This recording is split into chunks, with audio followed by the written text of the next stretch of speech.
like we're back in the studio. Los Angeles, 1997. That's a good analogy. Fred Gurwitz behind the controls. This is Fred.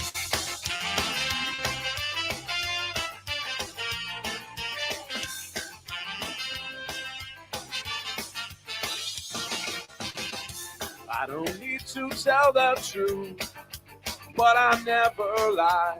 I don't need to bow to you. You're just passing by. I never wanted to be the one you bitch and moan and come home to. But as long as you look good, I'll come back to you.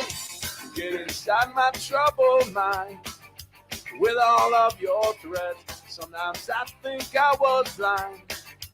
Not before we met. I never wanted to be the one that you depend on for your life. When you cry, it smells like soup. Sound like Shona Knife. Never feel how I said all night. I gotta ride. Each time I said all night. No, I just might. You make me stay all night. It's just that side of you tonight that makes me stay all night. I'm gonna stay all night. You're an evil so girl. I'm a twisted man, tearing through your perfect world. Make you understand. I never wanted to be the one you bitch and moan and come home to. But as long as you look good, I'll come back to you and do the things you do. Stay all night. I gotta ride. Each time I stay all night. No, I just might. You make me stay all night. It's just that side of you tonight that makes me stay all night. I'm gonna stay all. I would never treat you bad. You deserve the best from me. If you want to keep your place, you better get down on your own. Yeah, Todd wrote this one. Yeah. You think? This is not mine.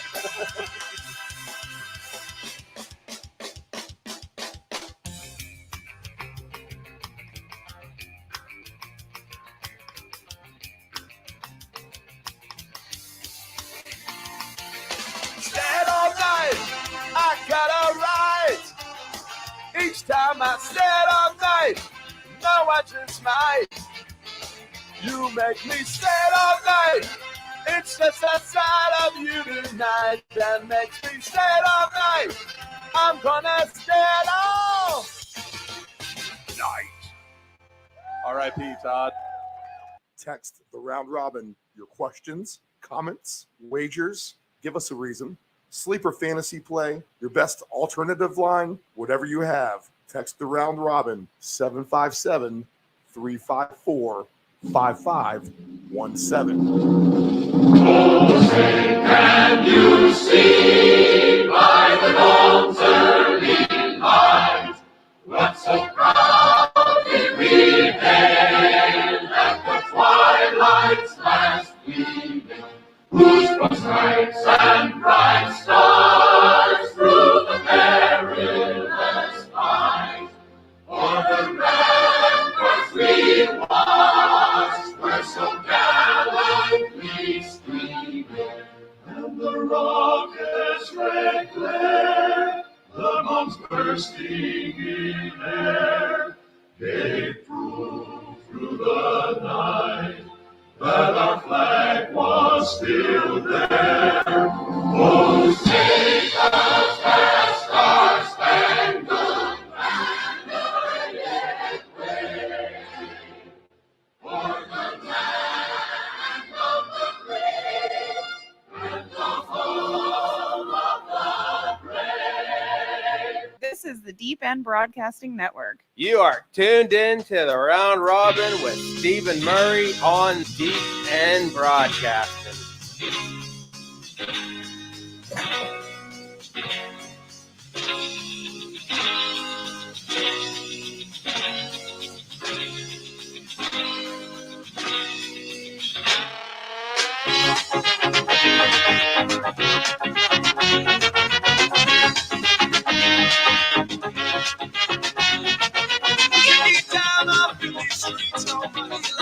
I swear it feels like it was just August the 1st. Here we are, August the 22nd, 2023. We are almost at September. It is almost Labor Day. In some parts of the country, school has already started.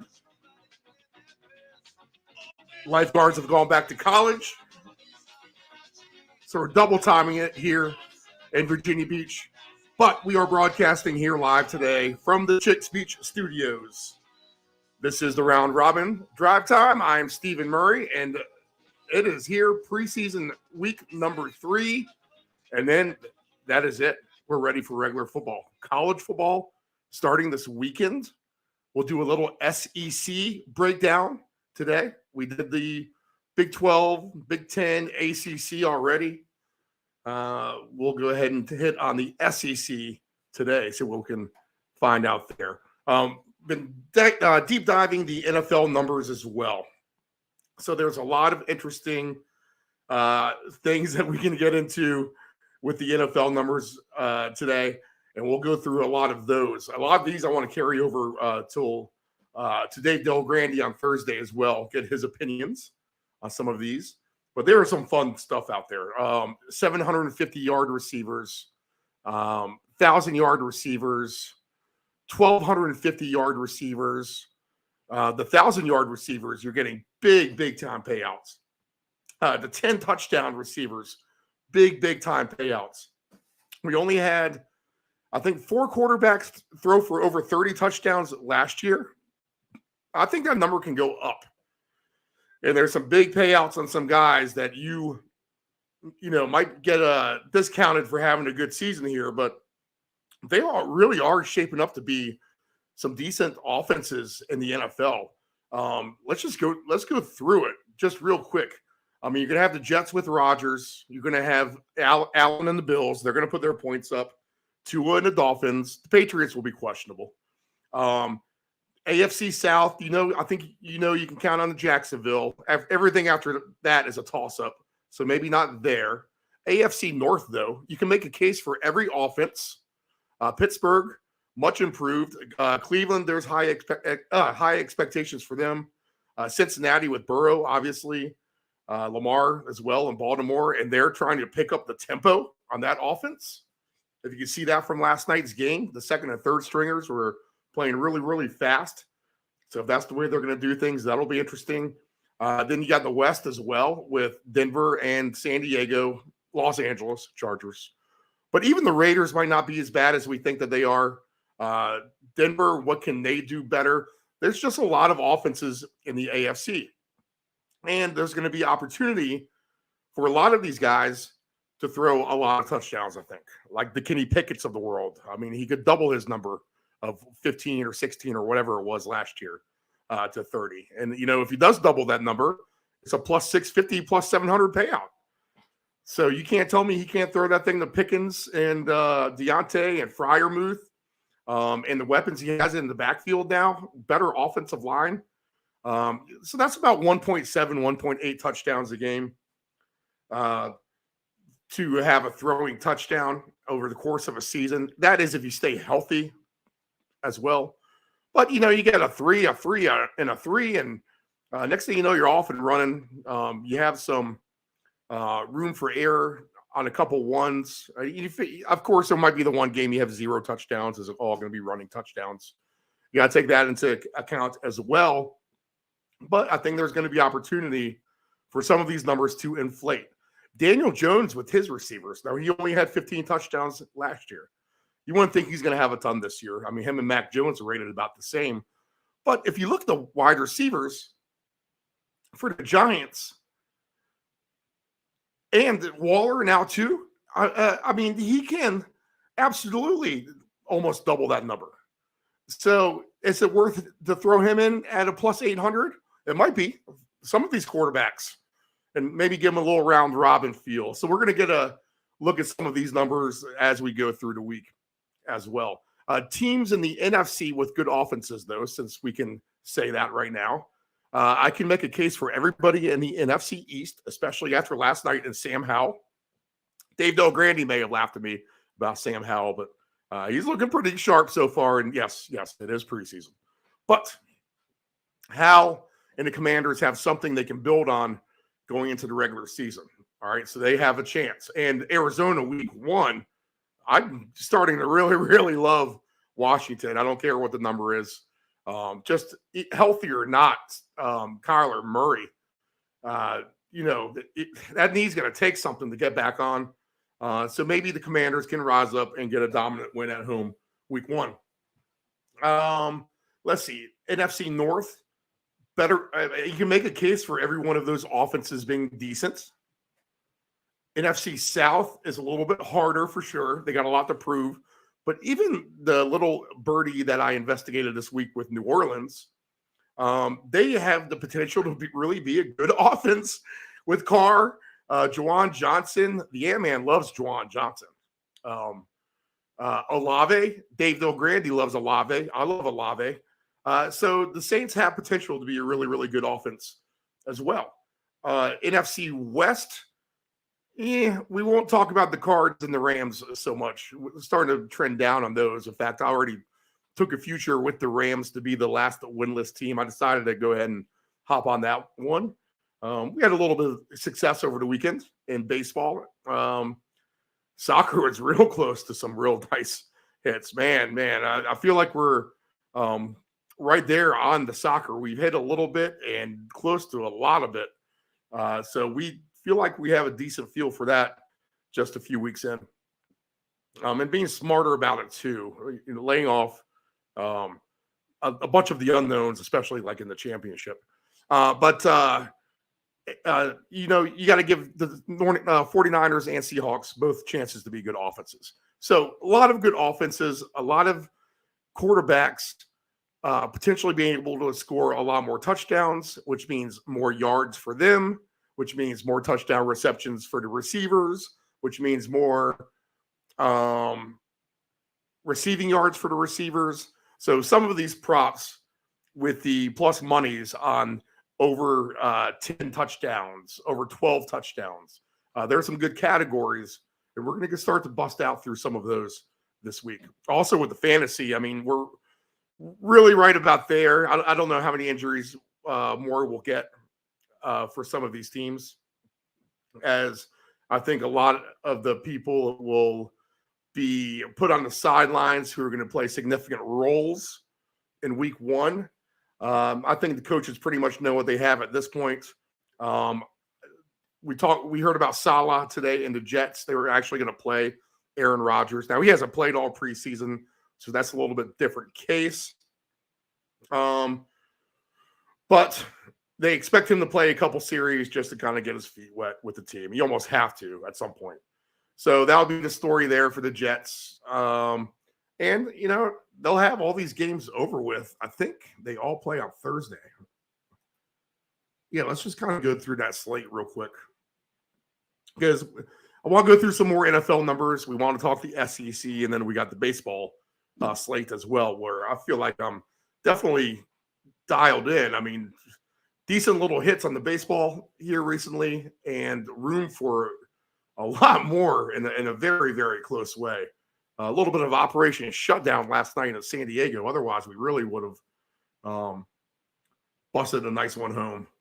But the last preseason games are this Thursday, right? Yep, Thursday night. And actually, they're going to sprinkle them all through the weekend, through Sunday. Okay, so I thought they were all going to play them all at one time, give everyone equal rest off or equal time off before the first game, but that will not be the case. The Thursday game is Pittsburgh and Atlanta, also Indy and Philly. Friday, Detroit, Carolina, New England, and Tennessee. Los Angeles at 49ers, the Chargers, that is. Seahawks and Packers, Cardinals, Vikings, Bills, Bears, Browns, Chiefs, Jets, Giants, Bengals, Commanders, Ravens, Bucks, Dolphins, Jags, Raiders, Cowboys, Rams, Broncos, Texans, Saints. Just a bunch of mismatched games, regional for the most part. I don't expect to see any starters really play. Pickett has nothing to prove. Why is he going to suit up in Atlanta? That's just not going to happen. This is going to be all for players trying to make the team. I don't think we'll see Kirk Cousins against the Cardinals. You might. I don't think we've seen much of Kirk here in the preseason. But he's a veteran. He doesn't need it. And the Commanders, Sam Howell and company, with McLaurin kind of busting his toe up a little bit, you got to figure that he will be out of the loop altogether. So we'll bring in Nephew Dave. Nephew Dave, what's up, man?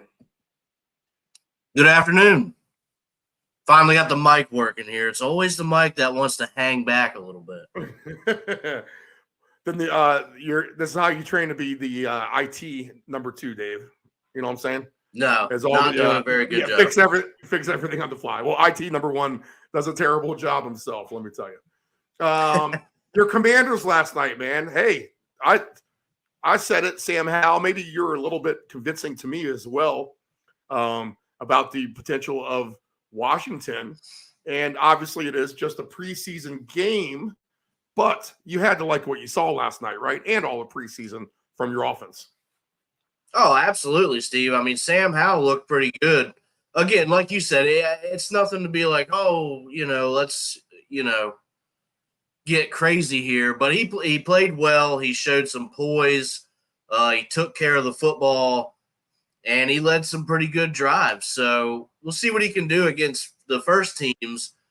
But like we talked about a couple weeks ago, he's got a good start there with the Cardinals. They don't really scare me at all. I don't think they scare anybody else either. So that should be a good game for him to settle in and get some confidence. And he played well. The whole team did. Really, it was an entertaining game, I thought. But yeah, Steve, so far so good. I think you sit Terry out for the last one. You definitely don't want anything happening to him. So I think he's going to be fine, though. Everybody else looked pretty good. I don't expect him. I mean, there's no reason for them to play anymore, is there? There's really not. Yeah. So I would expect most of the players to be shut down. I will say this, though, about your week 1 game against the Cardinals. If you look up and down the board, and if you are looking for teams that could potentially blow out a team coming in off the road, the Cardinals are a prime candidate to fill that role as the blowout T from the blowout-ers of the Washington Commanders and Sam Howell and company week 1. I'll tell you what, Steve, I actually have, and I don't usually do this. This is against kind of one of my own rules. But I did put a play in there for Washington at minus 13.5. And it was right. Win by 14 or more, right? Yep. Well, I have the same, David. And it had a pretty good number right next to it. So why not? Let's give it a shot, Yeah, actually, you got to play the good number. Okay, so that's good with that. Now, I want to do the baseball slate. I want to do SEC, and I want to do NFL football numbers as well. So let's keep on the NFL. How about that, since we're there and still talking about it? And me and you were looking at some of these numbers too, and we were kind of getting our minds blown a little bit on some of these. I'm still thinking about it. Let's start with the receivers, because that's the fun one. And if you look for your receiver props on your sports gambling menu and you scroll down, then you might see some options for 750 plus yard receivers. You'll see 1,000 plus yard receivers. You'll see 1,250 plus yards receivers. You'll have all the over under regular things for like catches and such like that. But the one that's intriguing to me the most is the 1,000-yard receiver. So you're getting really good payouts there on some of the guys. And let's just kind of scroll through. For example, and maybe it's the touchdowns is the one with the crazier numbers. Let's see. Yes. So we also have rookie receiving yards, regular season receiving yards. Okay. So you can also bet 6+ touchdowns, 8+ touchdowns, and 10 plus touchdowns. Also 12 plus touchdowns. And the number that was intriguing to me the most was the 8 or more touchdowns, Dave. Is that the one that caught your eye? Oh, yeah. Yeah. All right. So you have players like this, and these are all parlayable up to like 6 selections. So, for example, if you think CeeDee Lamb, let's throw A.J. Brown in there as well. And they're both favorites. They're both minus money. But let's take a shot at some other guys. Amon-Ra St. Brown, plus 200.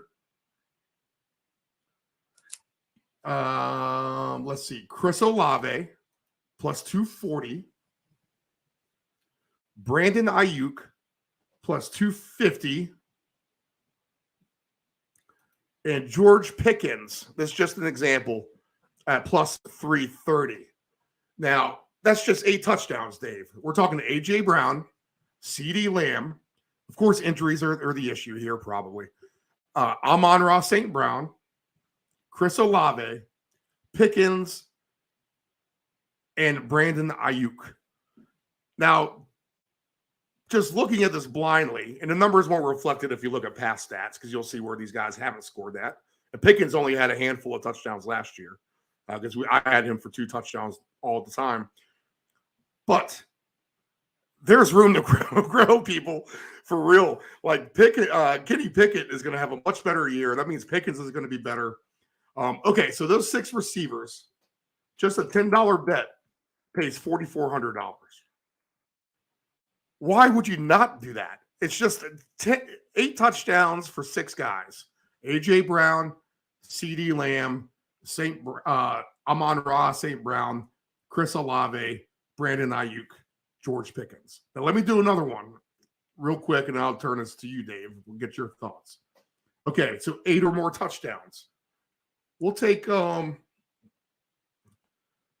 Justin Jefferson at minus 195 because he barely had 8. If he had 8 last year, he had all the yards. He just didn't have touchdowns.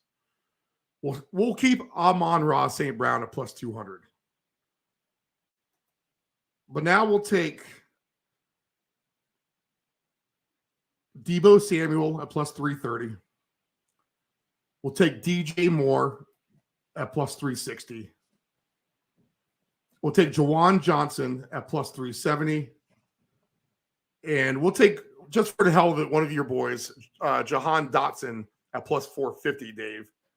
So now that $10 bet for 8 touchdowns, we have Justin Jefferson. Now, if you want Tyreek Hill or Diggs or someone like that, or Kupp, they're all minus 195. Devontae Adams minus 175. So Jefferson minus 195. Amon-Ra St. Brown plus 200. Deebo Samuel plus 330. DJ Moore plus 360. Jawan Johnson plus 370. I can make a strong case for all of these guys to easily have 8 touchdowns. Maybe not easily, but to get to 8.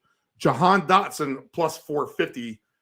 Now this $10 bet pays $23,195. Now, I know I got a few cool ones mixed in. Dawson Knox at plus 650. I feel like he's a 2-touchdown scorer all the time because I've hit him with it a few times. Yeah, Odell Beckham at plus 600. Dave, I know you've been looking at a lot of this. Go ahead and spit out a few things about it. Yeah, Steve, this I tell you what really excites me because I'm going to give you a list of my guys here that I went ahead and solidified, and I'm going to roll with this throughout the season. And you can all, I can make the point here that all these guys that I'm going to list are going to play pretty big roles in their respective offenses.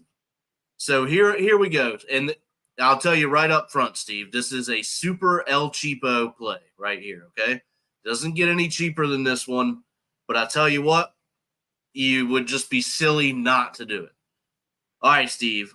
Amon-Ra St. Brown, like we talked about. George Pickens, you figure that offense is going to be better this year. I think Kenny Pickett has, progressed a good deal. I would expect them to have a better year.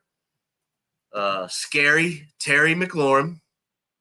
He's primed to have another big year. He's you could almost say a regular 1,000-yard receiver. He's going to be in the mix at all times. I definitely almost used him in the last example, but I figured you were going to spit him out, so I threw Dotson in there too. So go ahead.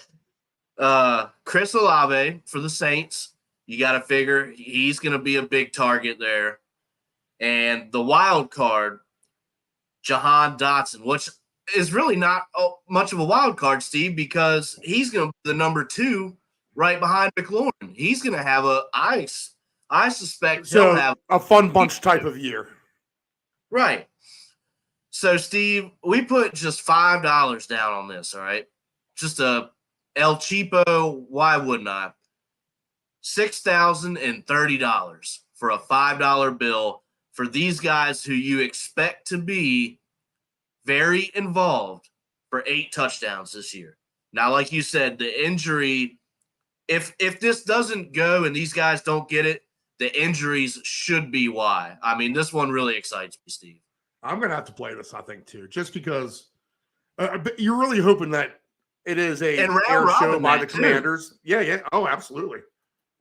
Now, they won't let you round robin the actually, they will on this one. Interesting.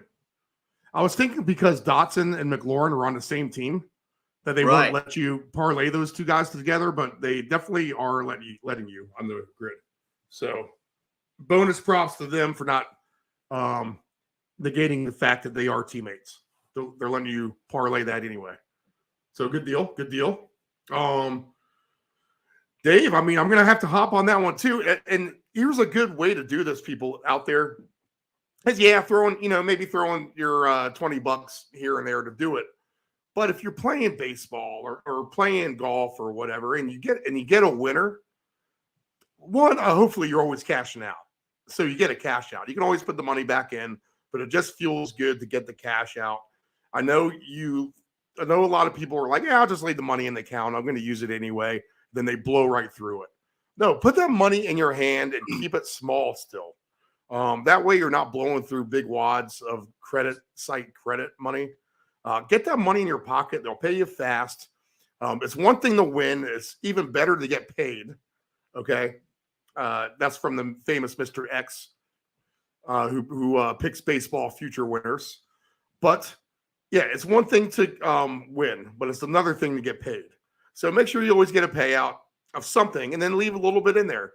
And then when the little things that you do leave in there, like I did this past weekend, I was able to build all kinds of little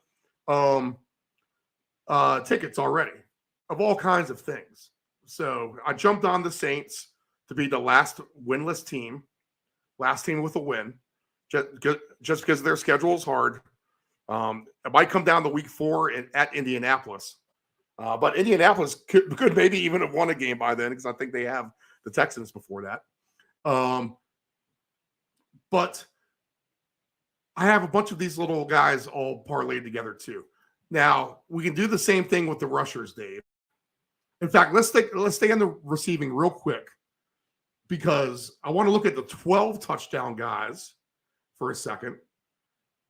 Because if Justin Jefferson really should have been one last year. Or maybe I just want to hold off on the 10 touchdown guys. Yeah, the 10 touchdown guys will be better. So let me scroll down to that.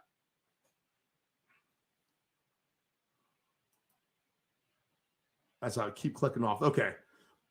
And just to give you an example, like the 6 touchdown ones, I mean, like Tyreek Hill's minus 550. All right. TJ Hawkinson's minus 125. Drake London's plus 140. Now that would be a good one, I guess, if you want to go all the way down there. We might have to look down on this 6 touchdown list because you can take Romeo Doubs. Let me actually start a new ticket, Dave. I was getting ready to bypass all these 6 touchdown things, trying to play for bigger money, but you could do this for sure. I hadn't really looked at the 6s myself either, Steve. So let's do the same thing. McLaurin, Dotson, Isaiah Hodgins for the Giants, who really, really turned it on last year. And he was scoring a lot at the end. Odell Beckham Jr. and Romeo Doubs. You don't think Romeo Doubs is going to get 6 touchdowns for the Packers? So that $10 bet pays $3,857. Your $5 bet would pay $1,928. Really can't. So I mean, how do you not even do that? You have Chris Godwin at plus 130, Drake London plus 140. The Ant-Man likes Cortland Sutton this year, plus 155. Thielen, I can understand not doing him. He didn't do that good last year, and he has a much less efficient quarterback probably. Dallas Goedert's a plus 210.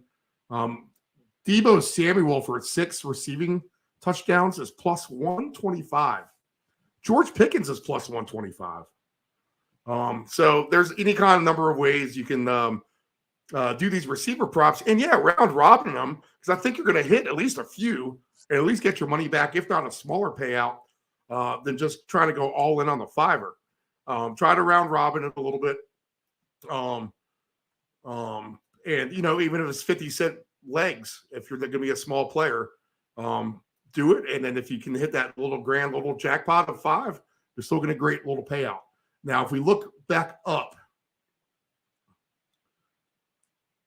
it's just so exciting, Dave, to look at all these. It really is, man. What a list. So let's go to the 10s. A little bit harder now. So who do we trust to get 10? Tyreek Hill plus 130. Mark Andrews a plus 300. Calvin Ridley is plus 430. Let's put a Christian Watson in there at plus 550. And let's take Keenan Allen at Chris Olave at plus 550. Why not? And let's take off Christian Watson and put in George Pickens. Because Pickens could snag 10. He could have a Randy Moss type of year, to be honest. Literally. So 10 touchdowns for Olave, Pickens, Calvin Ridley. Do I want to take Mark Andrews off? Maybe I do. All right, so let's take him off. Let's put CD Lamb in there because he's definitely capable of giving 10. And we'll put Tyreek Hill in there because he's definitely capable of getting 10. If we do that, $5 pays $9,929. If you do the round robin, $5 legs each. If you hit 3 of these 5, you will win $564. If you hit 4 of the 5, you will win. If you hit 4 of the 5, you'll win 19, and you'll win about $4,200. And then 5 of the 5 would be $27,800. So you might want to think about keeping Mark Andrews though, because I think they're going to air it out a little bit more this season. Yeah, I know. I mean, you're completely right, Dave. That's the thing. I just think you just keep adding on to the tickets that you got. I think that's my point here is, yes, I like this ticket, and I do want to add on Mark Andrews. So I'm going to have to do another ticket. And that's the best way to do that is just by winning. You know, if we're hitting baseball right now, let's just, cash out, keep a little on the side, and just start firing at these NFL ones at $5 a pop, $10 a pop, round robin, $20 a pop, et cetera, et cetera, et cetera. And when the roulette wheel ends at the end of the year, hopefully this has been the highest scoring NFL season of all time, the highest amount of yards of all time, the highest points, and that's just going to be all good for us if that's the case, right? Oh, absolutely. All right. Anything to add to the touchdown scores, Dave? Then we'll look at some rushing ones here in a second. I actually did do a little the 6 touchdown guys. I did that one. $10 would get you about a little over 1,400, I believe. So not nothing crazy there, but Dotson, Dobbs, Sutton, Pickens, and Amon-Ra St. Brown. I mean, Does that sound crazy to you? For not really. I mean, it almost sounds too easy. I mean, 6 touchdowns by when? Halloween? I mean, Thanksgiving? I mean, I don't want to, nothing is for sure, but I mean, that just really seems like the odds would be with you. And I mean, nobody's over the highest besides Dobbs, obviously, at plus 440 is Dotson at plus 180. If that tells you what the book is saying right there. I mean, those aren't very high odds besides the one guy. So I don't know why you wouldn't build something like that and take a shot. And if you feel better about the 6s, I mean, throw a 20 on there. I mean, then you are going to get a nice little chunk there. But if you want to take a shot at these and play a little bit of small ball just to kind of keep you going throughout the season and watching a couple players, $5, $10, $20 on these, and you're going to have some nice results if they can get this is low ball fantasy football altogether with a high reward. I mean, literally is what it is. So it's definitely worth the messing around on here. It's a great menu that they're able to do this. Hopefully their numbers are just kind of off, because some of these just don't make sense to me, to be honest.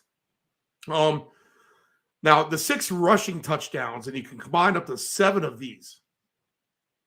So these are rushing touchdowns. Just 6. Just 6. So we'll take Dameon Pierce of the Texans. We'll take Dobbins of Baltimore. In fact, we won't take him. We'll take Lamar. We will take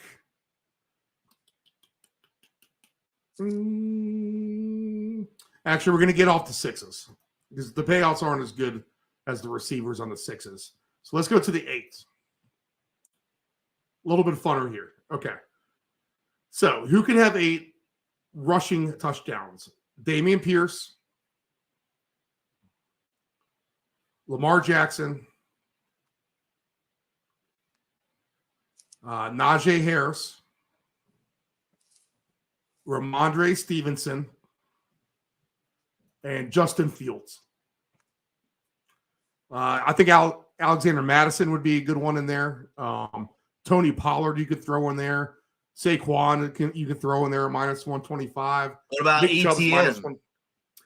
Yeah, I think so. But I think some of his could be spoiled by pass receptions too. Right. That's what I'm worried about with him. He might get the touchdowns, but some of those might be receiving as well. That's the thing with him. So these guys are going to be more dedicated runners on this list. So again, Dameon Pierce, Lamar Jackson, Najee Harris, Ramondre Stevenson, Justin Fields, and I'll throw Alexander Madison in there. So that $10 one pays $3,000. Not the greatest payout, but again, just like you said, Nephew Dave, it was just a little something to keep you going through the season for $10.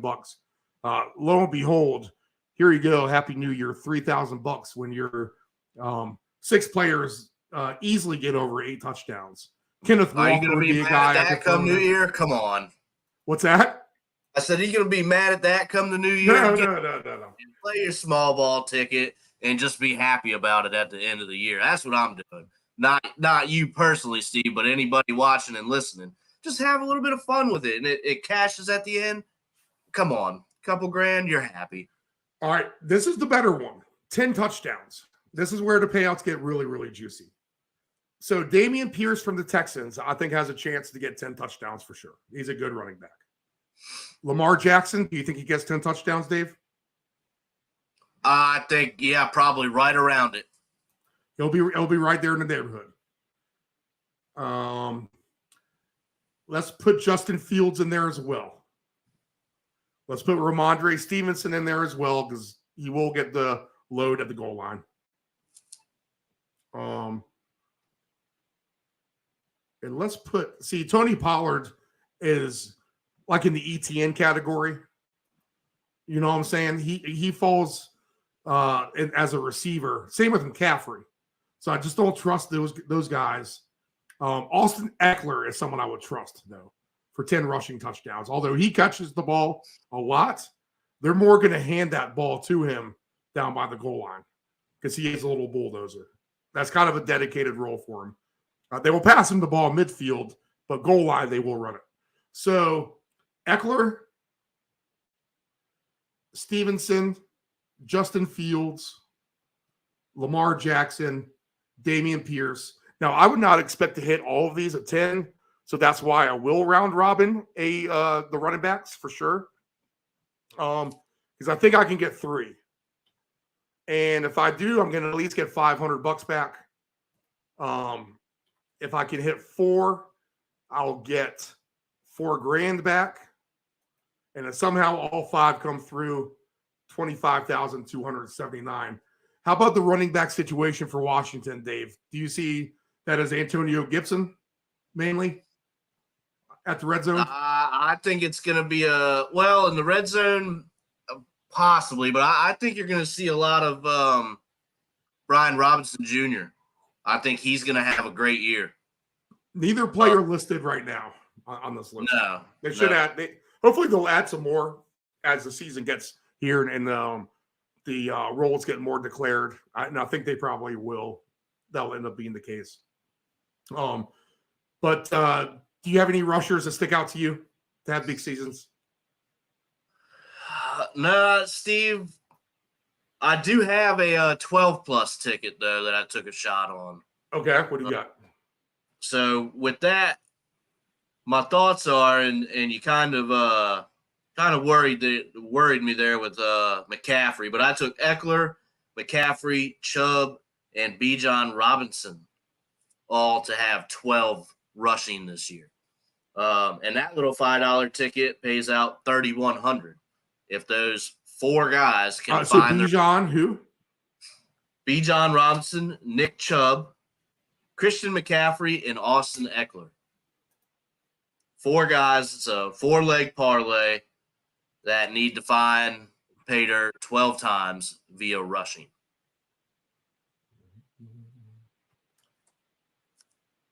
Now McCaffrey might be the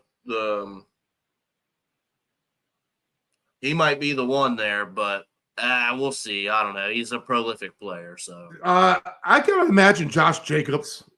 Now that he's reported back for Vegas, he's going to be a good candidate to still score a lot. He'll get the ball a lot. They'll beat him up. 12 touchdowns. I guess you can probably throw Jalen Hurts in there too. He's the favorite. Saquon Barkley at plus 450 would be a nice risk if he really, the running backs may want to make a statement this year. Wanting to make a statement and making a statement are two different things, obviously. But the anti-running back talk, I'm wondering if there will be some kind of running back revolution at the end of the day. Najee Harris at plus 700 would be a decent one to maybe look at.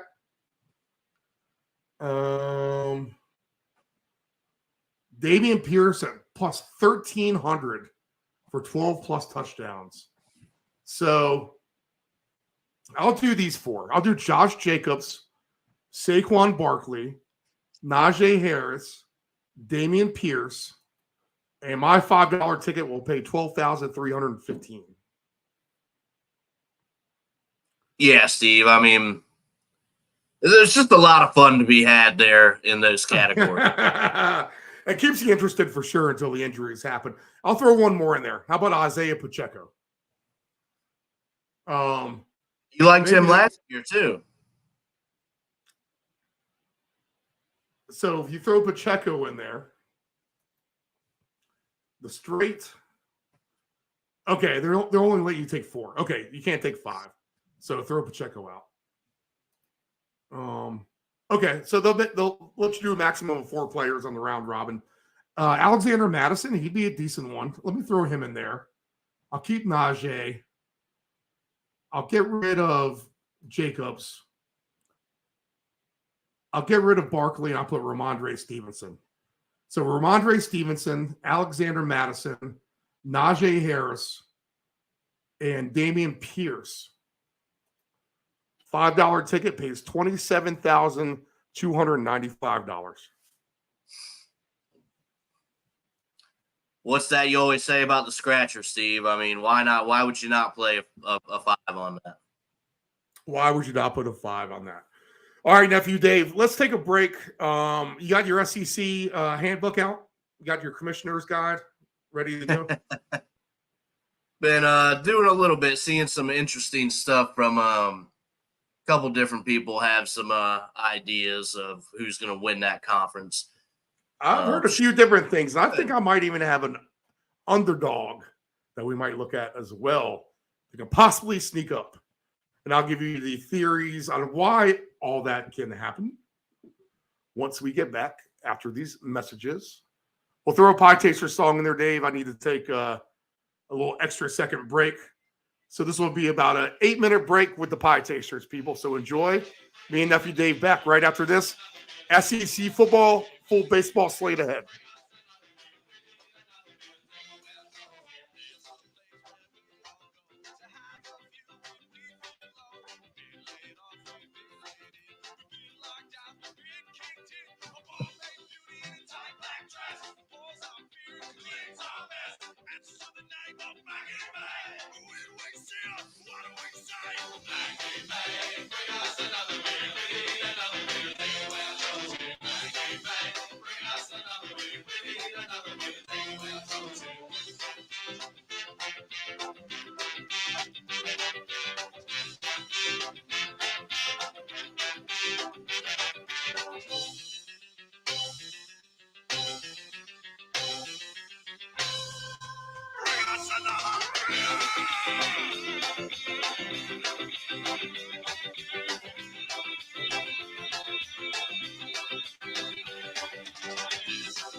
Dependable Solutions can provide all voiceover services for your advanced audio production needs. Think of us as an inexpensive option, no matter what the size of the project is. From one-word cameos to full-script productions, contact Dependable Solutions at 757-354-5517. Know your gambling limits.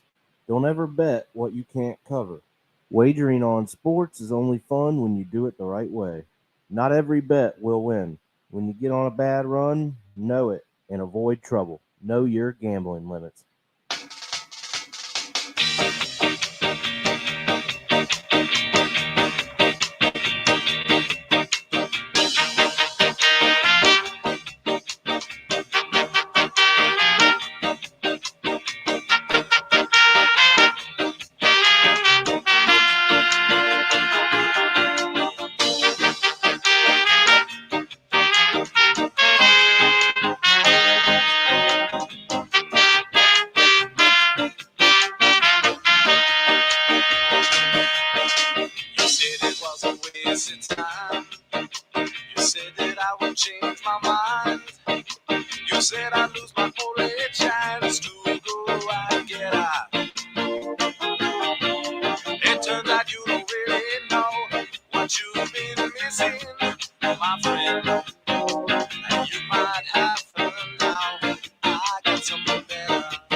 family owned and operated, CP Shuckers Cafe and Raw Bar specializes in delicious cuisine, refreshing drinks, and a laid-back atmosphere. We opened our doors in 1995 and have enjoyed being a place to either relax or celebrate ever since. Whether you are in the mood to indulge in a great meal with your friends and family or watch the game, we promise that our inventive menu, attentive service, and skilled bartenders will have you truly satisfied. Both of our locations have spacious outdoor patios for enjoying the breeze and catching a little sun. Our friendly staff at CP Shuckers will make your next dining experience a pleasant one by delivering personal care. We are open until 2 a.m. Full menu will be served until 10 p.m. and late night limited menu until 1 a.m.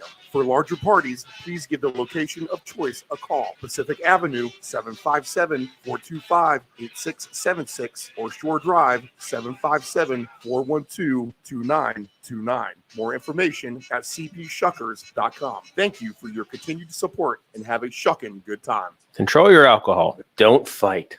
Don't drink and drive. Your one punch could kill someone. It happens. If you're behind the wheel, you may think you are fine, but then the other driver is under the influence of texting, and then you are done. Control your alcohol.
All right, there we go. Now we're back. What's up, David? How are you? Everything good? Doing well. Okay. All right. A little audio mishap on this end. All right. It is August the 22nd, 2023 here in our studios. Only a handful of days left until September. Let's talk SEC football. That's all you missed. That's the catch up. All right. Georgia minus 110 is the favorite. Alabama plus 300. LSU plus 460. Tennessee plus 1,500. Texas A&M plus 2,000. Mississippi plus 3,000. Auburn plus 5,000. Arkansas plus 9,500. Missouri 110-1. The Florida Gators 110-1. Kentucky 110-1. Mississippi State 110-1. South Carolina 110-1. And Vanderbilt 500-1. So that is your odds to win the Southeastern Conference. And if you want to do a division, that's just the regular season to win that division. Georgia minus 430, Tennessee plus 490, Kentucky 34-1, Florida 34-1, South Carolina 34-1, Missouri 34-1, and then in the SEC West, Alabama plus 105, LSU plus 185, Texas A&M plus 500, Mississippi 20-1, Auburn 22-1, and Arkansas 30-1. So a little bit tighter over on that end in the West. Now, I will say this, and I'll have to say it with somewhat conviction here. I'll just bring up the schedule But Georgia should remain relatively untested until the SEC championship game. At least that's kind of my thought looking at their schedule. So here is the Georgia Bulldogs schedule, which has been notoriously joked here by many in the summertime, just not by me. Game 1, September 2nd, home against the Tennessee Martin Skyhawks. That's John Hale's team. On September the 9th, Georgia hosts Ball State. September the 16th, Georgia hosts South Carolina. On the 23rd, Georgia hosts the UAB Blazers. On September the 30th, they are at a bad Auburn team. October the 7th, Georgia home against Kentucky. So we've gotten all the way to October the 7th, Dave, and Georgia has played one game on the road against a bad Auburn team. Okay, so let's do more of that. So part 2 of their schedule. Where is it at? Okay, here it is. October the 14th at Vanderbilt. And since it's been so rough so far, they need a bye on the 21st of October. Finally a test, but not really, because Florida's 110-1 to win the SEC. You have the game in Jacksonville against Florida. Home against Missouri, who is long odds to win. Ole Miss seems to be the best opponent that they will have had faced at any point of the season so far, to be honest. And that's at home. A game at Tennessee, which will be the hardest game on the slate. Rocky Top, for sure. And then at Georgia Tech, November the 25th. So how do they not go undefeated is kind of my question. That is a joke of a schedule. 1, 2, 3, 4 games on the road. I'm not going to count Florida against Florida and Jacksonville. That's neutral sites. So only 4 games on the road. One of those being at Georgia Tech. Another one being at Vanderbilt. So really it's at Auburn and at Tennessee are your only true SEC road games. So, yeah, they're a layup to make it to the final. But does that mean they're really, really good? Yeah, probably because they went undefeated, but maybe not. Maybe not when it comes to an Alabama, an LSU, or someone even like a Texas A&M. If they can sneak all the way up into that title game, because Texas A&M is going to be a little bit better this year than what people know. They're going to be about the same level as LSU and Alabama. So that gives them a real good chance to actually win the SEC if they get to the title game. And if you're going to give me Texas A&M at 20-1 odds, then I'm going to go ahead and throw them in some kind of multi-college conference champion round robin parlay. And that's really going to juice it up. Because if they're at about the same level as possibly LSU and Alabama, then I'd rather have Texas A&M at 20-1 than Alabama, the same old song and dance at 3-1, or even LSU at plus 460. Give me Texas A&M. I'll assume Georgia gets rid of Tennessee at 15-1. But even if they don't, what if Tennessee doesn't win that game? But you got to imagine Tennessee will have another loss or two, so Georgia will still get in the title game, even if Tennessee were to beat Georgia. So really, you're getting 20-1 odds to beat Georgia, to where if you actually get to that title game, you're going to be getting paid a lot less than that. You're going to get like plus 350, plus 400 at that point, because they'll make Georgia a heavy favorite still. But Georgia's not going to have any kind of prove-it game until the SEC championship, Dave. I mean, that's just crazy, that schedule to me. And at 20-1, if there's going to be an oddball year for someone to win it, maybe it is this year. I mean, Georgia's going to be living off their coattails from the last couple of years of success. They're not going to win it every year in a row at this point. And I'm going to make a fight with Texas A&M maybe at 20-1.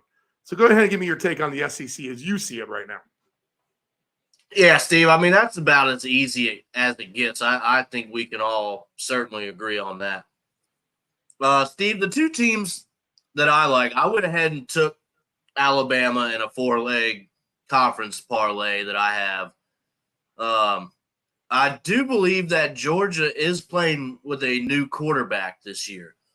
As we know, Stetson Bennett, not the quarterback now. It is a new guy. So we'll see what he can bring to the table. But I don't know, Steve. I think it's going to be Alabama, and I think somebody that can slide in there. What? Sorry about that. I think LSU is somebody to look out for this year as well, Steve. I'm not going to write them off either. Yes. And I'm not writing them off, Dave. But. I think they're kind of resurging, and I think they're at that level kind of with Alabama. So they play, and once they do, I think that'll decide who's going to go and play Georgia. Because obviously with that schedule you just listed off, I mean, I just don't see how they're not in that conference championship game. But, Steve, I think Kentucky is going to have a decent defense this year. So maybe they could be a dark horse candidate. But if I'm going to go that route, I'm going to go with LSU and get that number. But I'm going to kind of fade Georgia a little bit, and I am going to go with Alabama at that 3-1 number. To win the conference? Yep. Okay. So if that's what you want to do, that's a good number for Alabama at 3-1, to be honest. Because when they get in that game with that. Well, they might be the favorite by the time the conference championship game rolls around, and you might be laying 300 on Alabama, to be honest, in that game instead of catching 300. So that's a good way to look at it, I think, if you want to mix that in. But I think it's an automatic fade of Georgia just on the fact of the schedule. They're not going to be tested. They might feel cocky and good about themselves, but they're not going to get a real slap in the face until they get in the Georgia Dome or at least to Rocky Top. And Tennessee could possibly be the blueprint for exposure for what these other teams may want to do come championship time or even bowl time, where Georgia may end up in the playoff scenario. You got to figure, even if they were to lose the SEC championship game, they'll still likely get into the playoff since they were undefeated and they lost the conference title game. They'll do that old two SEC team trick again. You know that they will, because it happens every year.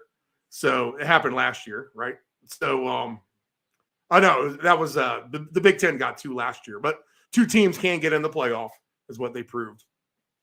And Georgia and Alabama have been in it 2 before. So that's that. Is there anything else you would look at, Dave? I just don't know much about the bottom of tier of that conference, like the Arkansas and such. I think Ole Miss will be a decent team.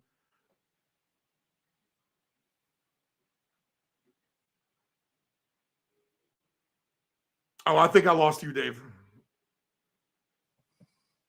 There we go. I was on mute. I actually had high expectations of Arkansas last year, and it looked like they might, were trying to meet those expectations, and then it just kind of slowed down for them. But I think that's going to be a good team this year as well, and I think they might try and make a push. So that could be somebody, if you're getting a decent number there, to maybe take a look at as well. So Arkansas and LSU would be my 2. If you're going for the higher values, those would be the 2 that I would look at. And then, like I said, Alabama to win it. But yeah, anything past that, Steve, once you start getting to the bottom of the SEC, the top is as good as it gets in college football. The bottom might be about as bad as it gets in college football. What happened to Florida? How does Florida dropped off to just a 34-1? They're the same shot as Kentucky and South Carolina to win the SEC East, just the division, not the SEC, just that division. So kind of crazy. I don't know. Maybe you do an automatic fade of Georgia with someone like you just said, Kentucky, Florida, maybe South Carolina. Although I think the retooling there for Shane Beamer is going to be a little bit lackluster. That's kind of the insight I got. South Carolina may actually be in for pretty much a rough year. But could you take a shot in Kentucky or Florida at 34-1 to win that division? Just Kentucky, certainly. But who's Georgia going to trip up against is the problem. I mean, literally, they had the 4 away games, and one of them's at Georgia Tech. So I just don't know how you can. I think if you bet anyone in that division, even Tennessee's due to have a loss in there or two.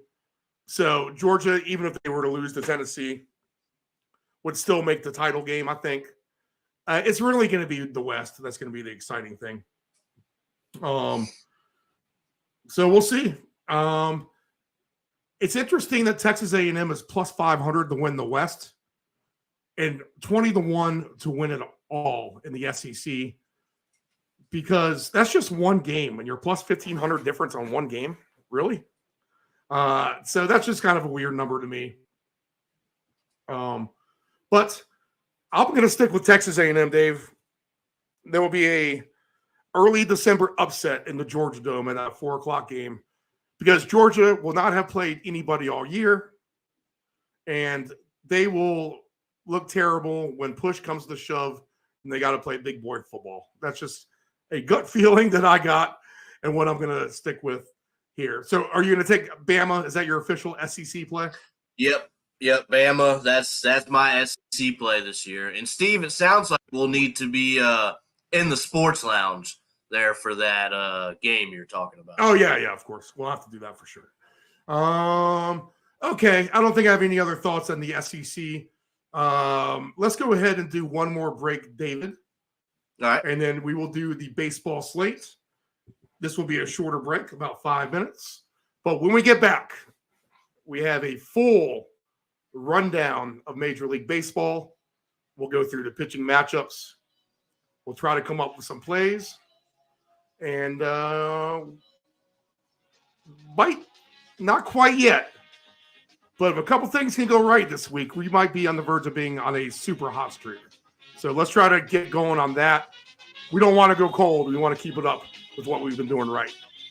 Full baseball slate coming back up after this.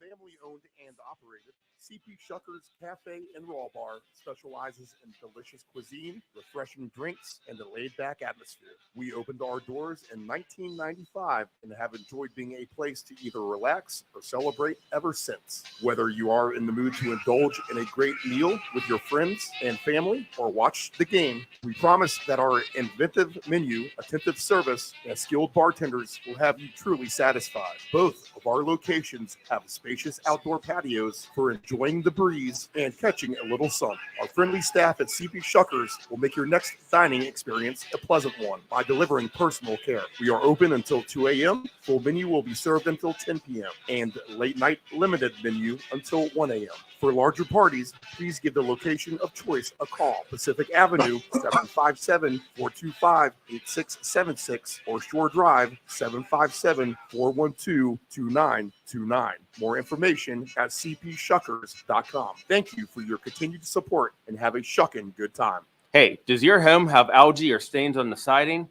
Is there grime built up on your deck or brick patio? Coastal Pressure Washing Services has a warranty of professional services. From pressure washing to window cleaning to deck and fence staining, as well as dryer vent cleaning, you got it all. Call Coastal Pressure Washing at area code 757-439-9810 or visit our website at coastalpressurewashing.net. Again, call Coastal Pressure Washing at area code 757-439-9810 or visit our website at coastalpressurewashing.net. Dependable Solutions can provide all voiceover services for your advanced audio production needs. Think of us as an inexpensive option, no matter what the size of the project is. From one-word cameos to full script productions, contact Dependable Solutions at 757-354-5517. Do you want to advertise with Deep End Broadcasting? Send us an email at deepend757@yahoo.com. That's deepend757@yahoo.com. This is the Deep End Broadcasting Network. It is estimated that 23% of car accidents each year involve a cell phone. That's 1.3 million accidents a year. Reaching for your phone, you are 4 times more likely to crash. Dialing on your phone, 2.8 times more likely to crash.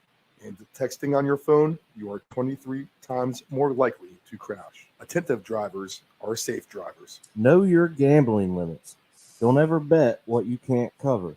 Wagering on sports is only fun when you do it the right way. Not every bet will win. When you get on a bad run, know it and avoid trouble. Know your gambling limits. Control your alcohol. Don't fight. Don't drink and drive. Your one punch could kill someone. It happens. If you're behind the wheel, you may think you are fine, but then the other driver is under the influence of texting, and then you are done. Control your alcohol. This is the Deep End Broadcasting Network.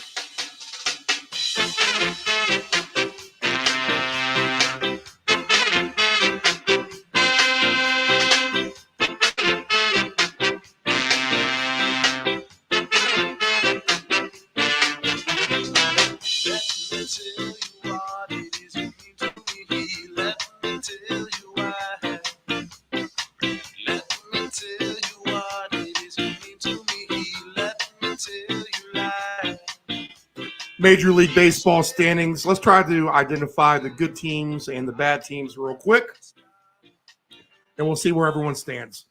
In the East, the Orioles are 3 up on the Rays. The Blue Jays have dropped to 8.5 back.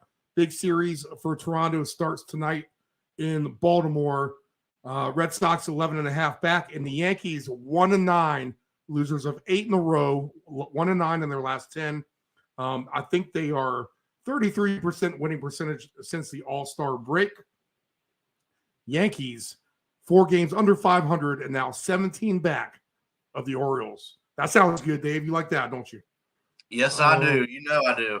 In the Central, the Twins have pulled away a little bit. I don't know even how. All these teams are right around 500 at the top here in the last 10. That's the Twins, Guardians, and Tigers. The Guardians 6 out, the Tigers 8 out, so they've actually made up a hair of ground since last week. White Sox and Royals well back 16 and 26 games respectively. Texas, they have lost now 5 in a row, so they have gone cold. They were red hot last week. So they are a Dr. Jekyll, Mr. Hyde team here in the second half of the season. The Astros have kind of fumbled along here, but they are 500 in their last 10.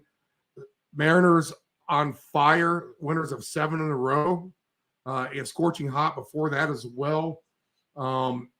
Angels and Athletics back, but the Angels not as far back as the Athletics. Angels just 11 back of the Rangers. A's are 37 back. But the hot team in there are the Rangers at 7-3. 2 cold teams in the White Sox and the Royals. I think we talked about that last week, so that continues to be the case. Yankees super cold as well. Orioles still hot, 7-3 in their last 10, and they have won 3 in a row as well. So that's your National League good teams. That's your American League good teams. In the National League, and some interesting numbers here. Okay. In their last 10, these teams are all 7-3 in their last 10. So doing very well right now. The Braves, the Mets, and the Nationals, all in the same division. The Nats can't jump the Mets. They're far, far back. But when we get to the wild card numbers here in a second, Dave, and I'll tell you a pick that I just decided to pick up on. You're gonna like this. In fact, I'm gonna have to pull this ticket up because this is a El Cheapo super jackpot, and somehow this can happen. And this is why sports are great as well. But we'll go over that in a minute. But 7-3 hot teams in the Braves, Mets, and Nationals. Phillies won last night nicely, and they won a couple games recently nicely, but 500 overall still in their last 10. Marlins a little cold now, losers of 3 in a row, 4-6 in their last 10. All right, the Brewers have gotten hot again. They are another Dr. Jekyll and Mr. Hyde team. They flip-flop. Worse than I can know, man. I mean, seriously, they're ice cold for 10 games, and then they look like world beaters the next 10. So they are 7-3 in their last 10, winners of 3 in a row. Cubs have won 3 in a row, 6-4 in their last 10. Everyone else, don't mess with it at the time being. You're just playing roulette with the Reds, Pirates, or the Cardinals at the moment. Dodgers are still on fire. They lose sparingly, 9-1 in their last 10. Now 12 games ahead of the Giants, 12.5 ahead of the Diamondbacks. Padres all the way to 17.5 back. The other red hot team in there is now the Diamondbacks. They were really, really bad to start the All-Star break and going into the All-Star break, but they have now turned it on, the Diamondbacks. Winners of 3 in a row, a nice comeback from behind win in the bottom of the 9th last night, and then again trailing in the 11th. So the D-backs with Zach Gallen on the mound tonight will try to get another win, and they're basically fighting for the wild card at this point. So they're the hot team as well. Colorado Rockies cold at 3-7 in their last 10. So again, the good teams with 7-3 records in their last 10 games, so they're just in good form overall or better, would be Diamondbacks, Dodgers. They're better than the 7-3. The Brewers, Nats, Mets, and Braves. All right, so that's all your National League candidates. The worst teams, Rockies, Giants, and that's it for the National League super bad teams. In the American League, good teams, 7-3 or better. Last 10, Mariners and Orioles. No one's won 8 games of the last 10. So the Dodgers are the hottest team in baseball for sure. The bad teams, Oakland. Oakland may really be packing it in, people. Same with the White Sox and the Royals. I mean, you're talking bad teams. And the Yankees, as bad as that sounds, the Yankees worse than the White Sox, Royals, and Athletics in their last 10. Wow. All right. So that's that. And now let's look at the wild card, and then we'll apply all this to the odds and the pitchers coming up. So the Rays sitting comfortably in the first wild card, 4.5 up of the line to be dropped out.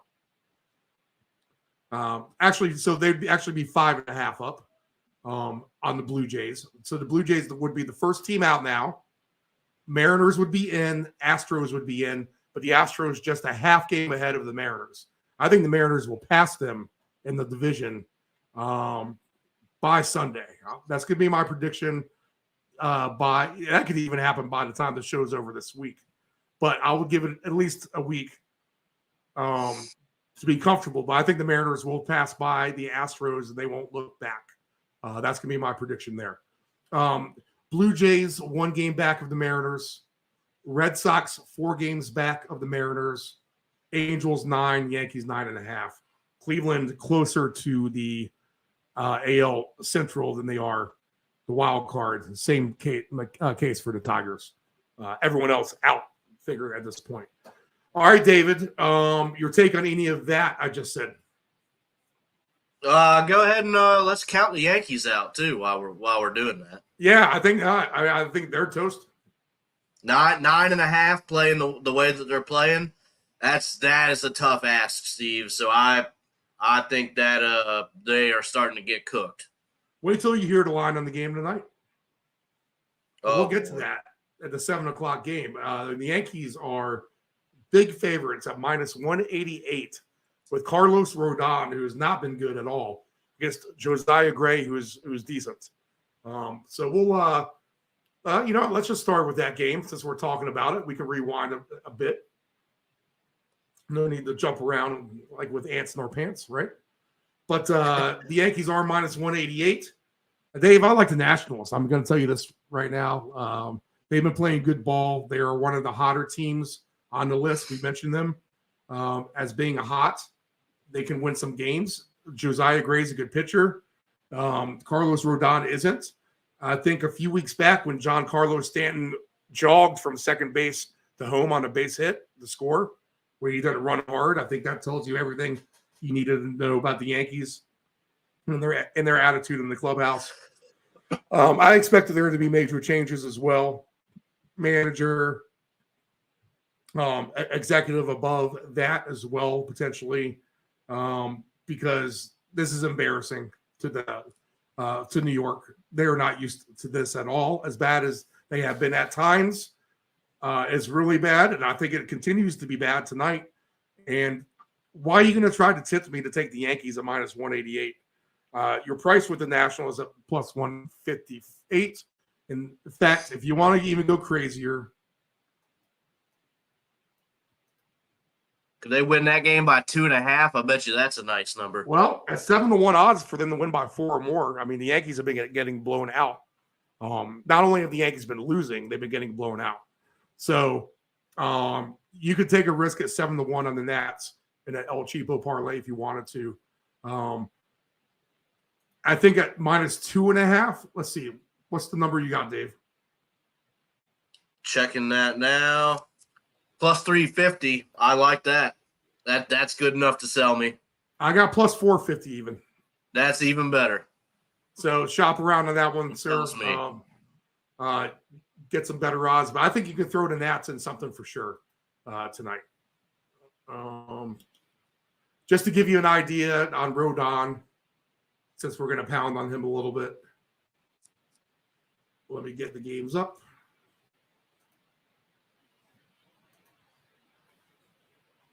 All right, so Carlos Rodon, and 82 degrees and cloudy. We could have rain in places as well as cold fronts move through to turn humidity into nice, comfortable air. But Carlos Rodon's 1-4 on the season. He has a 7.33 ERA. He's only pitched 27 innings. He's just coming back off injury. 25 Ks in those 27 innings, 18 walks, and he's given up 8 home runs in 27 innings. So the lefty has been not very good. Josiah Gray better at 3.96 ERA, just 7-10, but does not reflect it. Just a hit an inning. But the ERA is respectable for Gray, and he competes. And the Nats are winning games right now. So I'm going to stick with that. And again, cloudy skies, 82. And I just want to see the fans boo. I'm going to tune it in for that, because if they do go down, then they're going to hear it from the crowd tonight. So any other take on that, Dave? No, Steve. I'm going to take a shot on a Nationals run line. Probably 2.5 is where I'm going to keep it. Something's telling me that if this is the way it's been, and this is the way the Yankees are trending, Nationals, we've talked about them for Steve. I feel like personally, we have been talking about them being scrappy for months. So I'm going to give them a shot against a struggling Yankees team. And I think that would probably be a decent play. Yep. It's called gambling, and that's why you do it. And, the Nationals are a gamble for sure, but you're going to, it's the old saying, Dave, that I've always told myself has always been kind of successful. You just beat them while they're down. Right. You beat them while they're down. And you can profit off that. It's been good in the past. It's a situation where the Yankees are getting beaten on bad. So you beat on them when they are down. So that's as simple as that. All right. The Tigers and Olsen are playing Smiley, Smyly. Smiley, the favorite, minus 122. Over under is 9. For the Cubs and the Tigers, weather for this game should be cloudy, 79 degrees. So comfortable conditions. Smiley 9-8, 4.92 ERA. Gives up more hits than innings pitched. Not as many strikeouts either. He's given up a bunch of home runs, 23, but he does have a 9-8 record. Reese Olsen, for the Tigers. 2-5 overall, 4.83 ERA. A hit an inning, a strikeout an inning as well. 17 walks, so that's not too bad. 9 home runs. This is just not a game I'm interested in, Dave. The Cubs, they've been good, but they let the Tigers back in the game last night. That's not one of mine that I had on the ticket. But if you did have some super over in that game, you were happy because the Tigers did come back to get 13 runs scored in that game. In fact, if you had the super overs last night all together, you made out like a bandit for sure. Somehow I was able to capitalize not doing the super overs by just taking the teams. There are a lot of chalk teams to the overs, put it that way, with Seattle blowing out their opponent. Also the Phillies as well. The Mets in a big upset because they're hot. We'll talk more about that in a second. But the Cubs and Tigers, Dave, I'm going to lay off of anything for you there. If I was to do something, I think it would be with the Cubs. I've given them a little bit more trust here as they've kind of made a resurgence. Something I'll think about, but at this point in time, no. If you know they're playing that way and letting a bad Detroit team back into the game, that doesn't make me comfortable. But what does make me comfortable, Steve, is, like I said, the resurgence and that they are still in the fight for a wild card spot. So that's going to mean that, hey, they're going to play to win these games. And that train of thought is what would make me, do something with them if that's what I was thinking. But at this point in time, Steve, I don't think there's a play there for me. All right, 6:40. The Rockies are at the Rays. And Dave, I thought that the Wander Franco news would turn out to be somewhat of a distraction for the Rays team, and it actually has not. They actually been pretty good here. They had a good road trip once all that happened. In Anaheim, they were very profitable for me over the weekend. I decided to go ahead and take them against the Angels, and that paid out well and easy too. And they come home now and they get a day rest. So it's not like they're making the cross-country flight and playing immediately at home. And now they have a rock where they're 40-22 overall as well. And now they have a Rockies team coming in who's 20-43 overall. This is in Tropicana Field, so there is no weather scenario. Zach Littell, 2-4 overall, 3.99 ERA. He's not actually that terrible of a pitcher. I feel like I've watched him. He seemed to be decent enough anyway. 47.1 innings pitched, 52 hits, 41 Ks, just 6 walks. So you like to see that number. Just 6 home runs, so that's not terrible by any stretch. Ty Block, I think is the name we'll go with. 1-1, 4.14 ERA. Just 37 innings pitched. We talked about him on the show a little bit, just a relative unknown. But 37 innings pitched, 46 hits given up, and just 15 strikeouts in those 37 innings. He does have 5 home runs, so he's bound to give one up tonight at some point. And Wander Franco now as well, suspended. I don't think suspended is the right word, but they told him to get the hell out of town for an undetermined amount of time. Some kind of restricted list scenario for him.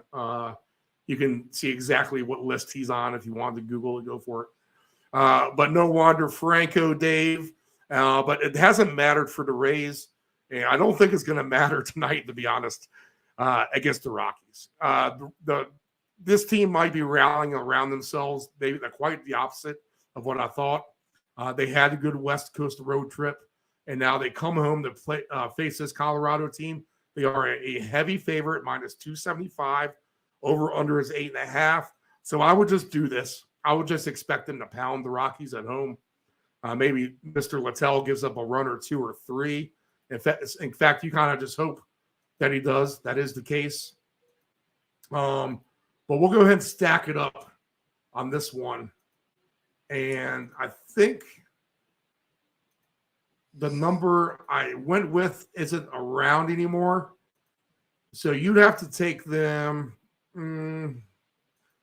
Let's see, win margin wise, to win by 4 at plus 175. That's probably the safest thing at this point. I don't know how many runs the Rockies actually will get. I mean, the Rockies could turn up with 0 runs at any point for sure. So don't rule out 7-0 win by Tampa Bay. But let's just assume Colorado will get a couple runs. And if that's the case, then I guess I'm going to lay it all, Dave, and go -2.5 over 10.5. 8-3 final. Plus 430 will be my number. So Tampa Bay rallies strong over Colorado, rallying amongst themselves. All right, your thoughts? Yeah, Steve, that would be probably a safe bet, I'm thinking. We know the Rockies, not a very good team. Rays, they're right there behind the O's. They look to have not given up, where we thought distractions, might kind of be a bump in the road, and they've shown some resilience and shown that to not be the case. So, Steve, I would probably take the to win by 4+ runs, or if you wanted to do something, the Rays over 5.5 runs is at plus 110. That might be something to juice up a parlay. Just simply to do that. Good angles. I like the angles. Yeah. But at plus 110 for them to score 6 runs, I think they could do that against the Rockies, don't you? Yeah, and then you're done regardless of what Colorado does. Exactly. Maybe they do catch lightning in the bottle and, hit batter, walk, wild pitch, another walk. And these things happen all the time. All right. Pittsburgh is a game I want nothing to do with. I'll tell you that right off the bat. It is Oviedo for the Pirates against Adam Wainwright, who's been atrocious. But he pitched a little bit better to start the game versus the Mets, but then they really laid it on him. The Mets have actually been a profitable team lately, as we mentioned, and we'll get to that game here next game or two. But I did miss one 640 game. We'll have to go back to it here in a second. Let's see here. Is that the Philly game? Yeah. So we'll get back to the Philly game in a minute. This is a 7:05 game. So Oviedo's minus 130, Wainwright plus 110, over under 9.5. The Pittsburgh offense is bad. St. Louis can give you some runs once in a while. And so can the Pirates, I guess. And they're pounding of the Cardinals last night. I think 12-1 was the final there. This is a game, though. I think weather could be an issue. Nope, cloudy skies now, 87, so no more rain for there. The Cardinals, their last 5 games, they scored 1 run, 7 runs in the win, 2 runs, 1 run, 2 runs. So generally, they've been pretty cold. The Pirates, in their last 5, scored 11 against the Cards, then 0, 7, 1, 3. So not exactly lighting it up. That was in Minnesota, where they lost 2 of 3. Just a game I want nothing to do with, Dave, overall. I want to fade Wainwright, but I'm not taking the Pirates. Yeah, Steve, I kind of feel the same way, but you would definitely want to fade him, but you don't want to use the Pirates to do it. So I got nothing for that game as well, Steve. So I haven't done this yet, but the more I'm thinking about it, the more I maybe should. And we'll get back to Philly and the Giants in a second. But the Orioles and the Blue Jays, 7 o'clock. The Orioles have just manhandled the Blue Jays all year. Kikuchi has pitched better. He's been one of the better Toronto pitchers. This is basically an evenly matched game. Over under is 8. Now the Orioles just have bat power. Can they just slug Kikuchi to death? Maybe anyway. I think they probably actually can. Let's see. Where are the Orioles? Something telling me a 4-3 game, Steve. Grayson Rodriguez, the pitcher for the O's, who's been better, but still a 5.44 ERA from his poor start, but he has been much, much better the last few outings, pitching really well. And like we said, Kikuchi, 9-4, 3.44 ERA, a bunch of strikeouts, 132 and 120 innings pitched. He has given up 22 bombs. Lefty Kikuchi, righty Rodriguez, and you say 4-3, Dave? I think that's all the reason why I'm staying away from it at the end of the day. I've knowing that we, the O's have, they manhandle them. They do. Yeah. They have beaten them up. With that information, I think you play an Orioles team total and not worry about any kind of outcomes and just hope that, hey, the O's are manhandling the Blue Jays. Hopefully we can get some runs doing it, and you kind of set your number wherever you can find it. But I think the play here is Orioles team total. All right, so I'm looking for that myself. Do you have it? I have a number right here. I was hoping you could find it on your book. I got over 3.5 minus 138. Yeah, and I have it at minus 125. Okay. Yep. Good number. Why not? I mean, they've Kikuchi's been good though. That's the one thing. But the Orioles, there's just that they just have it against this team. They just beat them every time. I feel like I'm not sure what the head-to-head exactly is this year. Let me see if I can pull that up. Actually, head-to-head versus each other. Well, I could get the Orioles lineup against Kikuchi. Rushman's 5 for 14. Mountcastle 7 for 12. Austin Hayes 3 for 19. Henderson's 1 for 7. Mateo 6 for 15. McKenna 4 for 13. Mullins 2 for 13. McCann 1 for 5. Westberg 0 for 3. Austin Hayes 3 for 19. That's what I said. Yeah, okay. And then against Rodriguez, Toronto, not that great. 0-3, 1-3 for Bichette, 1-3 for Belt. Vlad's 0-5. Springer 2 for 5. Varsho 0 for 3. Chapman 1 for 4. And then 0-4 at the bottom with Jansen and Kiermaier. The head-to-head. Oh, here we go with the head-to-heads. So this would be back early August. Orioles 1, Blue Jays 1, Orioles 1, Orioles 1, Orioles 1, Blue Jays 1. This is back to June. Orioles 1, Orioles 1, Orioles 1, Orioles 1. So 8-2 overall in the regular season against Toronto is Baltimore. And they've scored on the average, let's see, they've scored 6 runs, 1 run, 13 runs, 4 runs, 4 runs, 1 run, 11 runs, 8 runs, 6 runs, 6 runs. So, yes, your number's probably over 3.5. Pretty good, Dave, I would say. I think the team total is not a bad choice. That's a safe route to go in this game if they lose. Yep. Okay. All right, 10-4. I like that. All right, let's go back to Philadelphia against the Giants.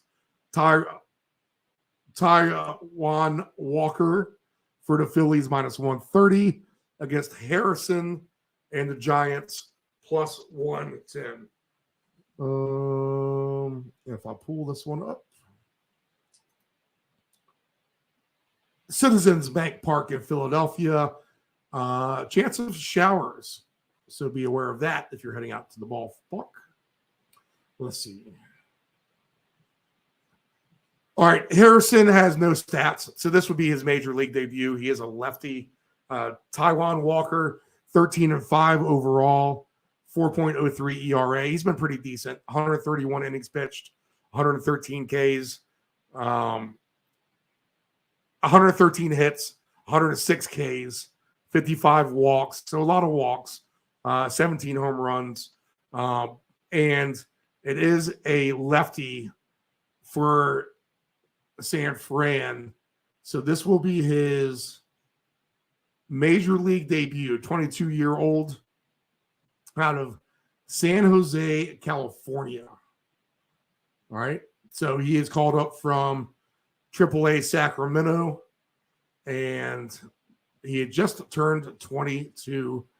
But the Giants need him. They've had a bunch of injuries in their pitching rotation, and they need all the help they can get. Bad spot to make your major league debut against the Phillies lineup that can pop it out of the park at Citizens Bank Park. So I will take the Phillies, Dave, and I will think that Mr. Kyle Harrison will have a little bit of a rough go in his first start potentially. And we'll look for about the same thing that happened last night with the 10-4 win. I think it could be something like the same thing tonight. So all bets are on. And I think this is where I saw the one number that kind of blew my mind the most. So this would be a 6-3 game if this number is still available. I do see it. Wow, it's got even better. So minus 2.5 Phillies over 8.5 is at plus 460. So 6-3 wins you that bet, or better. Even better is 8-2 or whatever, 8-1. But plus 460, I'm gonna have to re-sign up for that, Dave. That's a good number. And if you really want to go crazy, minus 2.5 over 10.5 is at 7-1 odds. Literally, I just think it's going to be the same thing as last night. So you can sign me up for all of that. Your thoughts? Yeah, Steve, I was looking at the Phillies for minus 2.5 at plus 220. But now that I see that, I like that as well. Also, Phillies minus 1.5 over 8.5. Probably wouldn't scare me either at plus 320. Sorry. You get a little bit more for the under, but I don't think it goes under. I think it would go over. I think this could be a whitewash, Dave. Again, just like I said, just the same thing as last night. It's a kick them while they're down scenario. The Phillies are at home. They might play much better there with their crowd, and they're built to hit the ball out of that park. And Bryce Harper, I don't know if you saw the replay of that from last night, but the inside the park home run for him. I did. Yep. Yeah. Okay. All right. Next game on the docket here.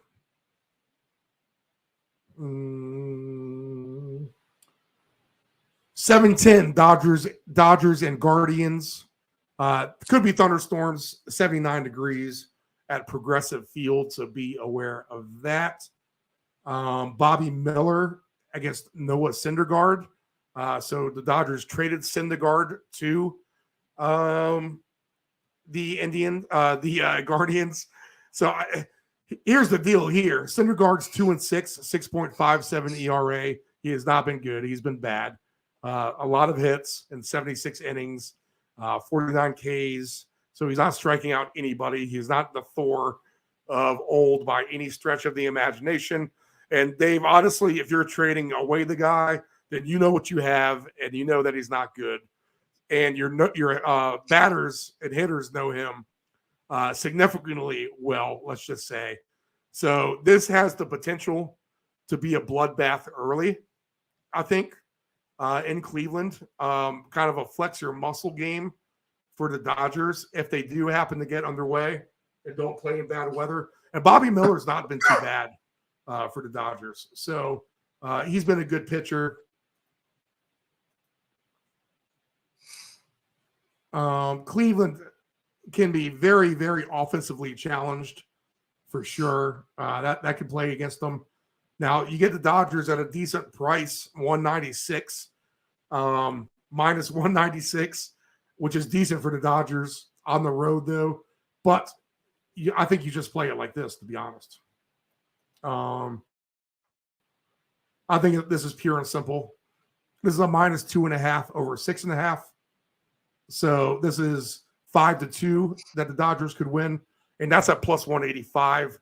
So 6-1, 5-2, something like that. And it can be even worse. It is Syndergaard, but I think that's the safe route to do it that way. Yep, I'm not interested in doing any higher because it is a Cleveland Guardians game, and they don't score a lot from the get-go. So -2.5 over 6.5, good enough for me with Los Angeles. Your thoughts?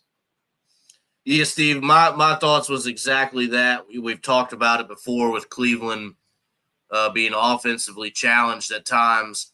So my mind went right to an under here. We know that most of the scoring in this game is going to be done by the Dodgers.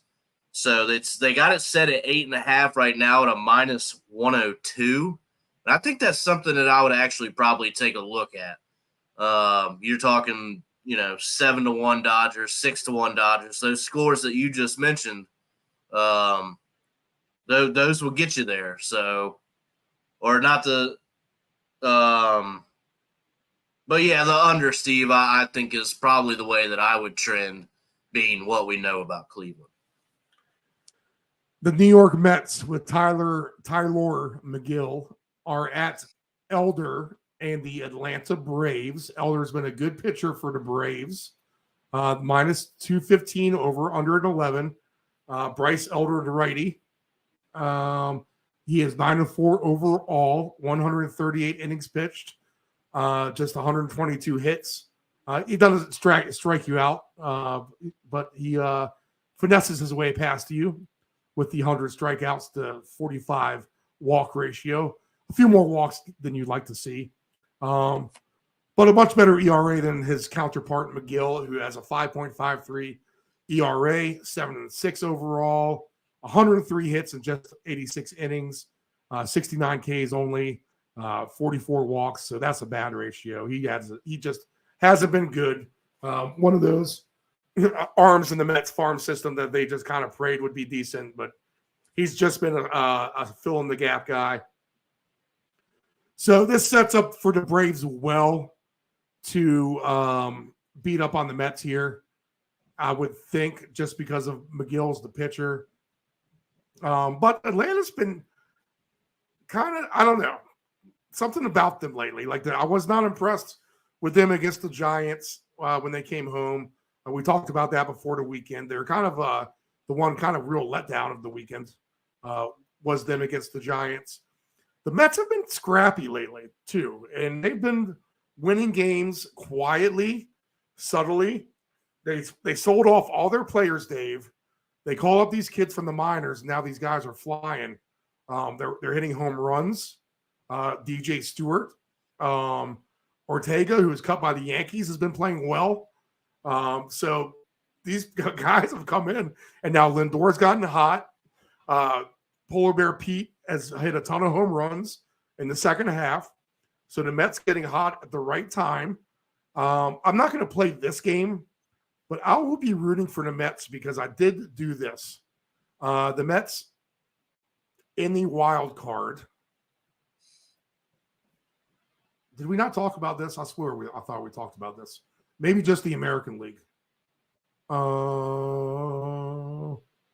Yeah, we did. Yeah, we never got to the National League wild card. So with the Phillies 3 games up from the last spot against the Giants, the Cubs a half game up in the wild card as well. The Diamondbacks trail by half a game out. The Reds 1 game out. Marlins 1.5 out. Padres just 5.5 out now. And now the Mets are sitting right there, just 6.5 games out. So they have narrowed the gap. They have the best record of anyone except for the Diamondbacks in that whole group of teams. And if they can just kind of stay on that somewhat of a pace and everyone flutters around 500, then they're going to find their way into the wild card.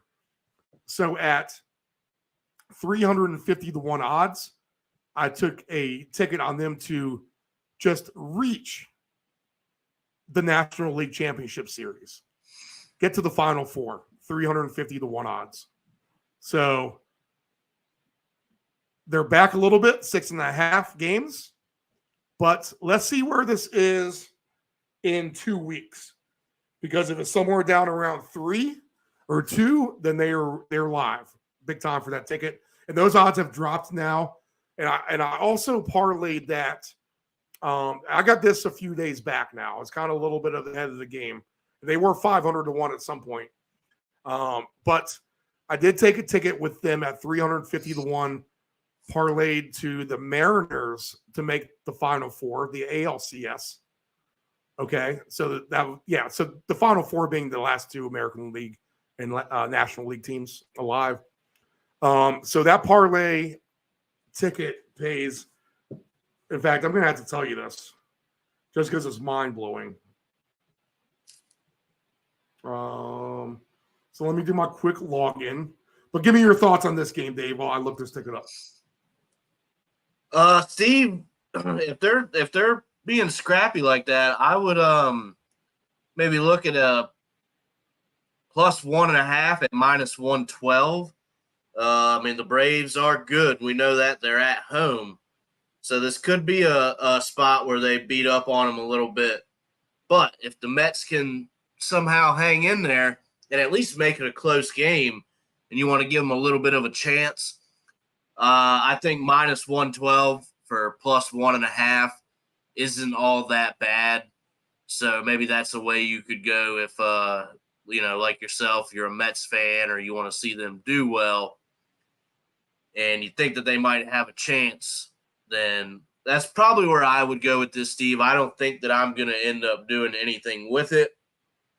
But if I did, that's where I would navigate to. And you get a +170 on the money line if you think they can come in and surprise them. That's not a bad number either if you want to do a little parlay with that.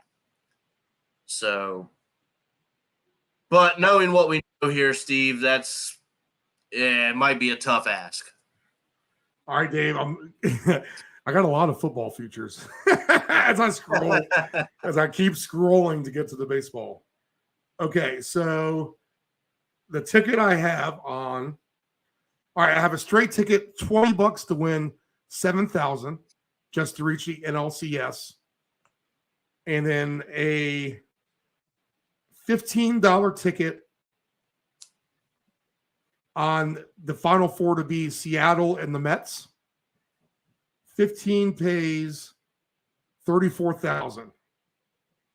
I also put Mets and Orioles Final Four. 5 pays $12,000. Nice. All right, so if it's Orioles, Mariners, ALCS, and the Mets and the Braves, NLCS, then it's already Turks and Caicos for the World Series. Before that even gets started by game 2, anyway. All right, so moving on. Let's get through these menu. A game I explored last night, but I think I'll lay off tonight. You have Verlander in the Astros home against the Red Sox. -132. I should have taken the over last night. Otherwise, I would have had a monstrous hit. I did take the Red Sox on alt line, which then they got pounded 9-4. So that was the one loss that brought me down to a nice little hit, not a grand hit. But Verlander -132, over under 8.5. I would maybe look at Verlander in this scenario. But what do you think, Dave? Yeah, I think you could, Steve. I don't know. This would probably be a pretty good game to watch. I give the edge a bit to the Astros. I don't know, you know what they've been through the past couple years just makes you respect them a little bit. But Boston, right there, anytime you have a team in my eyes that's fighting for a wild card spot to get into the playoffs, you have to give them a bit of a chance. But they do have Verlander on the mound, and that could be an issue for the Sox, Steve. Good payout for the Astros -2.5 over 6.5 is at +340.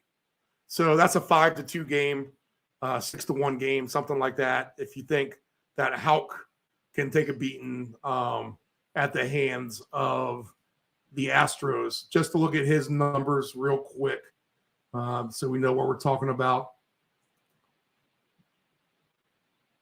Tanner Houck, 3-6 overall, 5.05 ERA,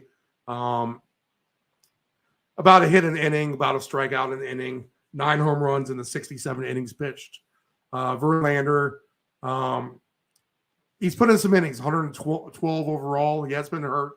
some 2, but only 99 hits, 94 Ks, so not as many strikeouts, but he's keeping the ball from not being hit too often, and just 11 home runs for him. So I will lean Verlander, savvy veteran. He's in a good spot with the Astros against Halk, who's not been that great. I think -2.5 over 6.5 is a fair play. All right. Anything else on this? Nah, All right. Seattle, I think this is a beat them while they're down game again. absolutely. So, Seattle against the White Sox. The White Sox just might not even score, to be honest. So you can look at it a couple of ways.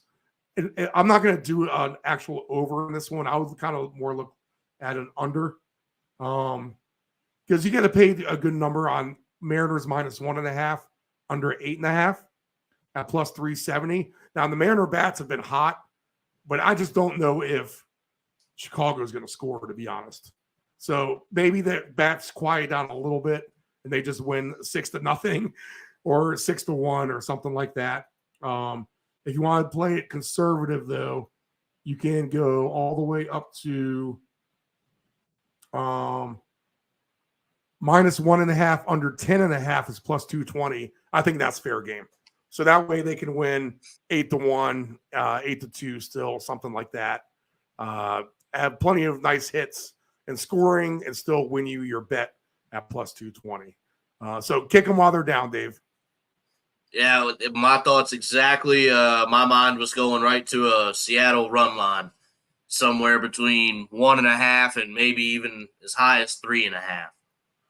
Yeah, so I can't fault you on that. And actually, if you want the Mariners to win by 4 or more runs, +230 is fine. They've covered that number for me a few times recently. They've been one of my better plays as well. So I'll continue to stick on them here. Okay, Minnesota and Milwaukee is a game I'll pass on. The two central leaders.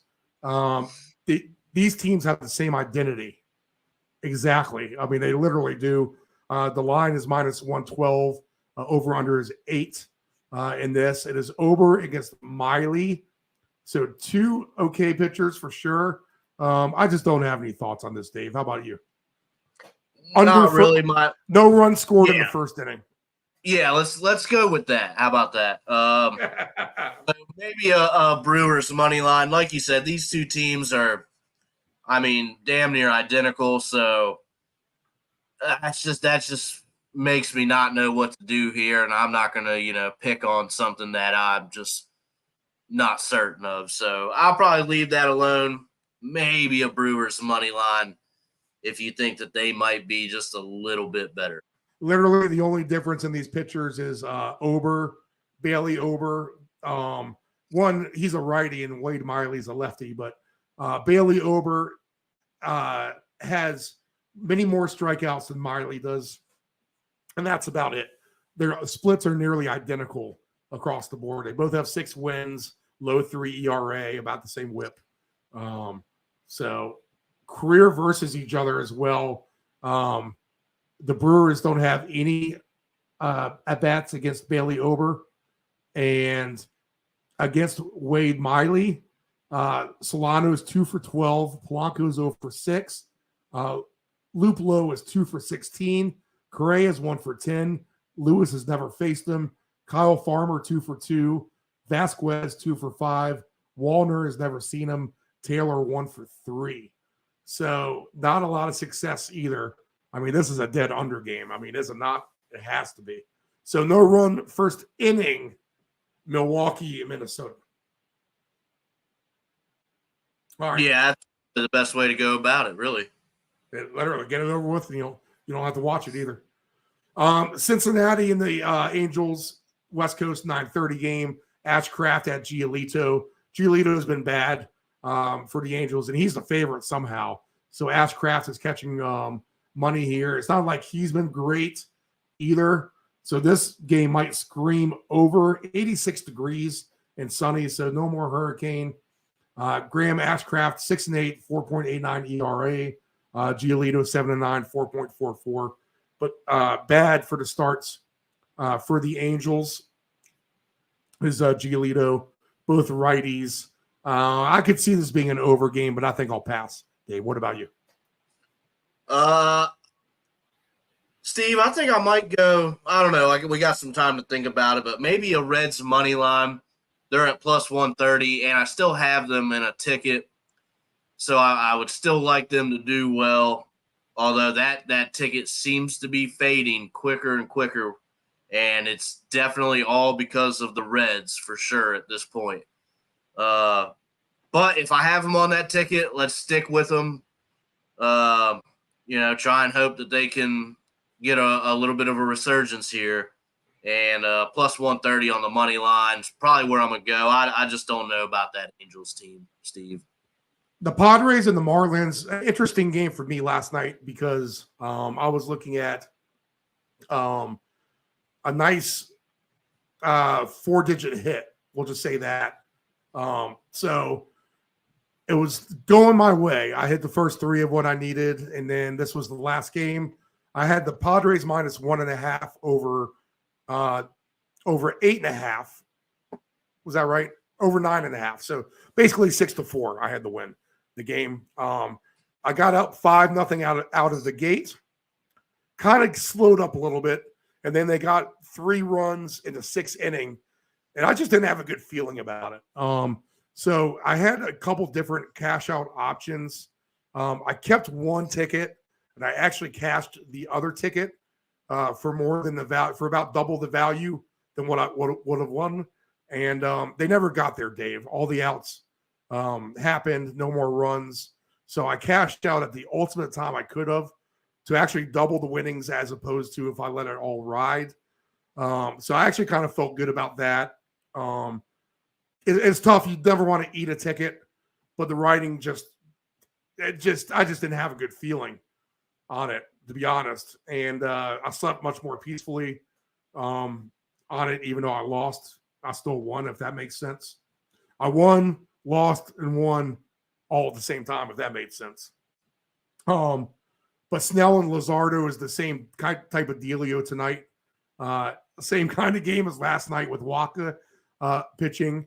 Now, Luzardo is better than Weathers, but Snell has been really good at home. I just seeing this being the same thing, 5-1, 5-2, something like that. So I'll lay off of this. Any thoughts for you?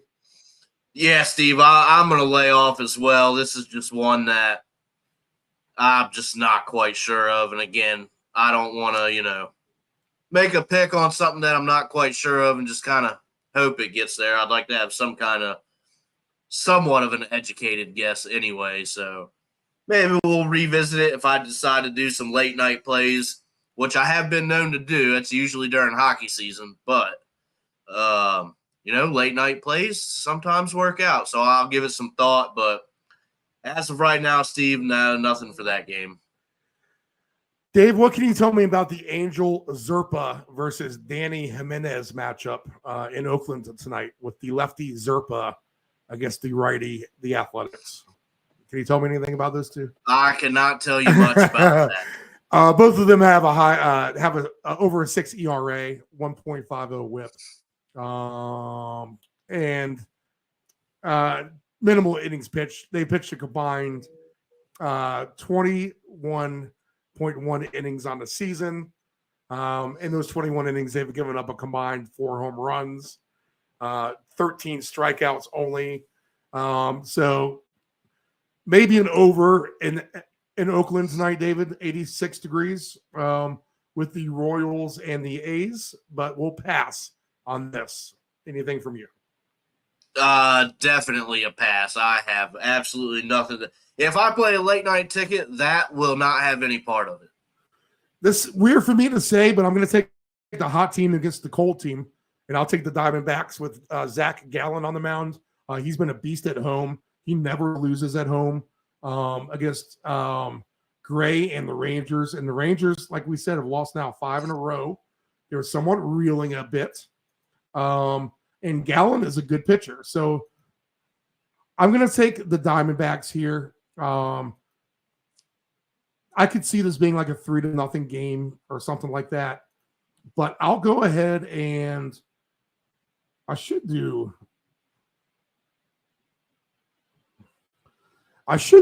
Arizona minus 1.5 under 8.5 at plus 430. That's what I should do in this game, to be honest. But I like Gallen. He's a good pitcher, and I'll take him over Gray for the Rangers tonight, although he's been okay himself. How about you, Dave?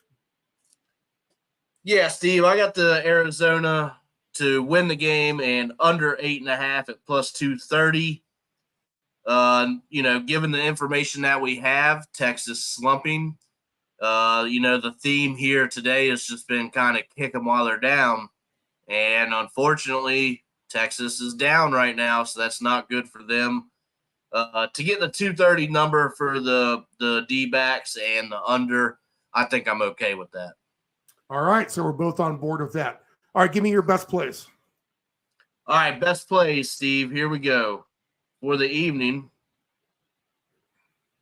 over 3.5 runs for the O's. Phillies minus 1.5, over 8.5. Rays team total over 5.5. And we're gonna roll the dice here, Steve. I went ahead and did it. Washington Nationals minus 2.5. So those are my 4 picks tonight. If those can get home, we'll be doing all right. All right, I'll be on the Nats. I'll be on the Phillies over the Giants. I'll be on the Rays over the Rockies, all with overs. No run first inning in the Twins Brewers. I'll pick on Chicago with the Mariners. And we'll use the Diamondbacks as well. All right, we'll do Dave Del Grande on Thursday. Tomorrow we'll have to come up with some stuff. So we'll see what we can muster together, see what baseball has. So have a good night, everyone, and good luck.